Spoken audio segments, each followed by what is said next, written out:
Olá! A partir de hoje, os dias podem começar mais interessantes, mais vivos, mais possíveis. Não porque algo mudou lá fora, mas porque você está aqui comigo, disposto a ser provocado, a ser acordado, olhar de frente inquietações que você carrega há anos, talvez uma vida inteira. Já falamos da dissolução dos nós. Hoje, vamos falar do que acontece depois dela. Aquele momento em que o problema diminui, o nó começa a se soltar, mas você não se move. Você achou que quando melhorasse, voltaria a ter energia, direção, vontade. Mas o que aparece é outra coisa. Vazio. Nossa, esse vazio assusta, porque ninguém te ensinou o que fazer com ele. A psicologia existencial de Rolomei chama isso de falência da vontade. Já a neurociência, com Andrew Huberman, descreve como esgotamento do tônus dopaminérgico, palavra nova para o seu vocabulário. Dopaminérgico refere-se a qualquer substância, neurônio ou ação que estimula, produz, libera dopamina no cérebro, que é um neurotransmissor essencial para a motivação, prazer, atenção e até para o nosso controle motor. Eu vou te mostrar como a sua vontade funciona, porque ela some como você a reconstrói tecnicamente. Não como motivação passageira, mas como estrutura interna. Eu sou Mariângela Miranda e este é mais um episódio da série Volta para o Game, onde esta jornada sempre continua. Ele é exibido no Pode Professorar e também no YouTube todas as sextas-feiras a partir das 18 horas. E se não puder misturar esse conteúdo com o seu happy hour, não se preocupe. Ele ficará disponível no acervo do canal, acessível a você a qualquer hora, sempre que quiser me ouvir. Este é um convite para você voltar para si com mais consciência, mais presença e mais verdade. Eu quero chamar a sua atenção para um incômodo necessário. Quantas vezes você se olhou no espelho e se condenou sem piedade?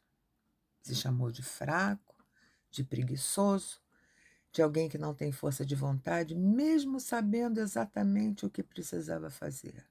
E pior, quantas vezes você acreditou nisso?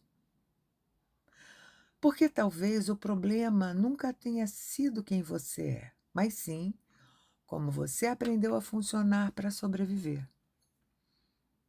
Aqui a gente não passa a mão na cabeça, mas também não se agride. A gente aprende a se enxergar com verdade para então poder mudar com dignidade. Eu vou abrir um parêntese pessoal nessa história. Eu não falo de teoria, eu falo de vida vivida. E na minha maneira de ver, no meu jeito de me resgatar, eu entendo que com muito colo, a gente também se mantém preso. Porque percebo que existe um reforço inconsciente em ser compreendido demais, poupado demais, acolhido demais e não sair do lugar. Eu não estou aqui para tocar seus pontos sensíveis achando que não vai doer, mas também não estou aqui para te manter dormindo. Eu quero te acordar daquele lugar da bela heroína, do herói que sofre, entende, se explica, mas não se move. Sabe por quê? Porque viver assim é perigoso. Você se sente segura e profundamente infeliz. Eu sei disso porque eu precisei olhar para mim dessa forma. Eu não quis mais esperar o tempo passar e me ver morrer organizada por fora e vazia por dentro. Eu quis me ver funcionando, sem desculpas. Essa consciência da vida que eu tinha virou um ponto de reversão para mim. Hoje eu quero te apresentar uma palavra-chave. Guarda isso. Resistência. Toda vez que você souber o que fazer, mas sentir um peso, um travamento, uma vontade de adiar, isso tem nome. E não é preguiça. É resistência. E resistência não é um defeito moral, é um mecanismo do seu sistema nervoso. Ele aparece como cansaço repentino, confusão mental, distração, tensão no corpo e a famosa vontade de fugir. Percebe? Ela não te impede gritando, ela te paralisa silenciosamente. E quanto mais você se julga, mais ela se fortalece. Eu vou te dizer algo muito pessoal agora, porque talvez você se reconheça. Eu também faço isso. Me cobro, me julgo, me condeno sem piedade. E durante muito tempo eu achei que isso era força, controle sobre mim. Mas não é. Isso é violência interna e nenhuma pessoa, nenhum ser humano floresce sendo atacada por dentro. Talvez você também esteja tentando melhorar, se concentrar e se consertar, se tratando pior. Eu vou te dizer, isso nunca funcionou. Porque o cérebro não aprende quando está sob ataque, ele aprende quando está sob segurança. Quando agir foi perigoso no seu passado, o seu cérebro registrou isso. E ele não quer que você passe por aquilo de novo. Então ele cria resistência. Não para te sabotar, mas para te proteger. Isso significa que toda vez que você tentar mudar, uma parte sua tenta manter igual. Isso gera uma tensão enorme, gera conflito, tensão emocional, tensão física. O corpo pesa, a mente trava e definitivamente a nossa energia cai. Pode até causar ânsia de vômito, dependendo da intensidade. Aí você pensa, tem algo errado comigo. E eu te digo, não. Tem um sistema tentando te manter seguro. Agora entra um ponto muito importante. O que acontece quando o nó começa a se soltar? Porque até aqui nós falamos de dor, de padrões, de corpo, de inconsciente, mas existe um momento silencioso em que algo muda. Você não reage mais como antes. Você não se engana com as mesmas histórias. Você começa a enxergar. E então, no lugar daquele padrão antigo, surge o vazio. Lembra daquela frase do Viktor Frankl, onde demonstrei em episódios anteriores que ali mora a sua liberdade? E é aqui que muita gente se perde. Não porque não evoluiu, mas porque não sabe o que fazer com esse espaço. É um intervalo, é um campo. E esse campo é desconcertante porque você não está mais sendo empurrado pelo automático, o inconsciente, mas ainda não sabe se mover com consciência. Parece que algo te segura, mas não tem nada de segurança. Não tem nada te segurando. O que desapareceu foi o que te empurrava. E agora? Você precisa aprender a escolher. E isso exige algo que você talvez nunca tenha exercitado. Tomar uma decisão consciente. A decisão é o início da vontade, não o sentimento. A decisão. Você não precisa sentir para decidir, você decide e o sentir vem depois. A sua vida não muda quando você entende, ela muda quando você decide sustentar um caminho. Deixa eu falar isso mais tecnicamente. Vamos começar pelo cérebro. Existe um erro grave: achar que vontade é emoção. Não é. A vontade é química. Segundo Andrew Huberman, a dopamina não é o hormônio do prazer, ela é o hormônio da antecipação e da busca. Isso muda completamente o jogo, porque significa que você não age porque está motivado. Você se motiva porque começa a agir. Agora vem um ponto que pouca gente entende. Quando você passa muito tempo em estresse, dor emocional ou adaptação forçada, o cérebro entra em modo econômico.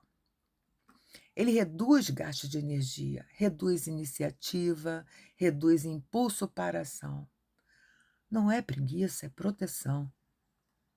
Só que essa proteção tem um efeito colateral, né? Você sabe o que precisa fazer, mas não consegue começar. Lembra? Aí você se acusa, se chama de fraco, de indisciplinado. Mas o que está acontecendo tecnicamente é um rebaixamento da sua linha de base de dopamina. Quando você se acostuma com recompensas rápidas, distração, celular, comida, fuga emocional, até o próprio pensamento repetitivo, o cérebro se ajusta.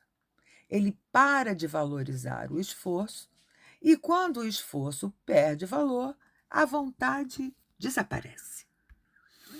Não porque você quer, mas porque o seu sistema não responde mais. Deixa eu trazer isso para a vida real. Gente, é triste, mas é verdade. Eu ainda fumo. Ontem eu estava inquieta, irritada, desconfortável e veio direto o pensamento: eu preciso fumar. Automático, sem negociação. Mas junto com isso veio outra camada: cobrança, impaciência, dureza comigo. E aí, gente, por muitos anos eu teria me atacado ali, teria me julgado, me diminuído, reforçado a ideia de que eu não consigo. É, mas dessa vez eu consegui fazer diferente. Eu parei, respirei, coloquei a mão no meu corpo e disse: eu sei o que você quer. Você quer se autorregular, mas agora eu vou ficar aqui comigo. E parei, e senti meu corpo, e fiquei quietinha. E não fumei. Eu fiquei consciente do meu impulso, da necessidade da recompensa rápida, da dopamina fácil, pronta e empacotada pelo meu cérebro como um delivery intempestivo e eficiente para eu não gastar energia tentando quebrar o padrão do meu vício. Isso não é fase bonita, isso é reprogramação. Porque naquele momento eu não alimentei o ciclo de dopamina fácil. Eu sustentei o desconforto.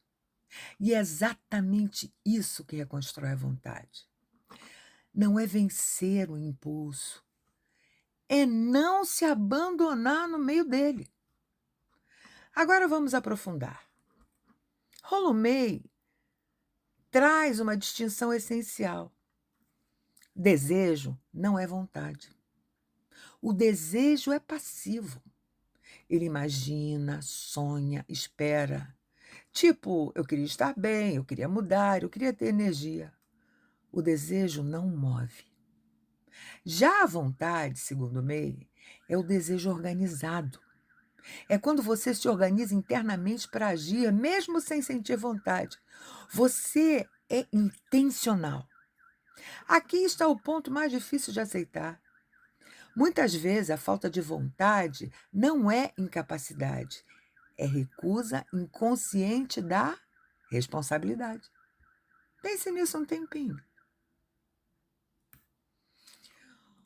Porque quando o nó se solta, você perde as desculpas. Você não pode mais culpar o passado, a dor, o outro. Isso é assustador. A liberdade exige posicionamento. E muita gente prefere a prisão conhecida à liberdade que exige ação. E é aqui que entra a coragem de criar. Não criar algo grandioso, criar movimento, criar direção, criar pequenas decisões sustentadas. Porque a vontade não aparece pronta, ela é construída. Ela é construída a partir de algo simples e incômodo: agir sem vontade. Agora nós integramos isso com Viktor Frankl novamente. Ele fala da vontade de sentido. Mas existe um detalhe técnico que quase ninguém aplica. Quando você foca demais no seu sintoma, na sua falta de energia, na sua dor, na sua confusão, Você amplifica isso. O cérebro entra em hiperfoco interno. No meu caso, eu focava na minha inércia e me punia muito. Eu chamava isso de pensamentos compulsivos, que é outro sintoma. Dizia que já tinha esquadreado tanto o meu mapa que ele ficou gasto e que eu não conseguia encontrar a saída. Eu não sabia que era fisiológico. Eu não entendia, me culpava severamente, como se fosse alguém que se apegava a memórias que deveria soltar. Deixa ir para poder ir. Por quê? Quanto mais você se observa travado, mais travado você fica. A saída não é se analisar melhor, é se direcionar para fora intencionalmente. Frankl chama isso de autotranscendência. Mais uma palavra para o dicionário. Você para de perguntar o que há de errado comigo e começa a perguntar o que está esperando por mim lá fora. Se for algo que te amedronta, você continua preso. Se for uma meta atraente, você se esforça para sair. Aprenda uma coisa: o sistema nervoso precisa de alvo. Sem alvo, ele não se organiza. A vontade não está escondida dentro de você esperando ser encontrada. Ela é gerada quando você se move em direção a algo. Agora vamos ao prático, sem romantização. Se você quer reconstruir sua vontade, você precisa de 3 movimentos claros. Primeiro, limpar sua dopamina. Significa reduzir estímulos fáceis. Lembre-se, isso não é moral, é fisiológico. Enquanto você alimenta a recompensa rápida, você drena a sua capacidade de esforço. O segundo é micro esforço físico. Movimenta, muda o espaço mental. Caminhar, levantar, sair do lugar, olhar para longe. Até arrumar sua casa, seu escritório te tira desse lugar mental. Isso reorganiza o cérebro. Não espere vontade para agir. Use o corpo para puxar a mente. Terceiro ponto. Uma decisão soberana. Escolher uma ação por dia que você faz porque você quer se governar. Não para agradar, não para cumprir papel, para recuperar comando interno. Isso ativa o córtex pré-frontal, que é responsável por decisão, direção e continuidade.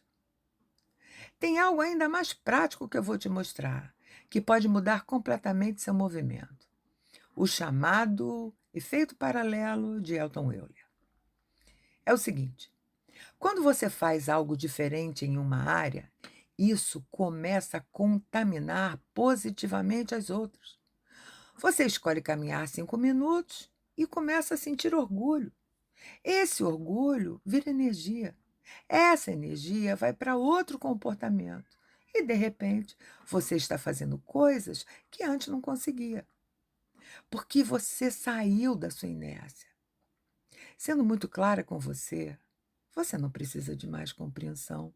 Você precisa de experiência diferente. Por quê? Entender sem agir vira um novo tipo de prisão. A prisão da lucidez estagnada. Você sabe tudo e não vive nada. E isso é silenciosamente destrutivo. Então, hoje, eu não te convido só a refletir, eu te convido a agir.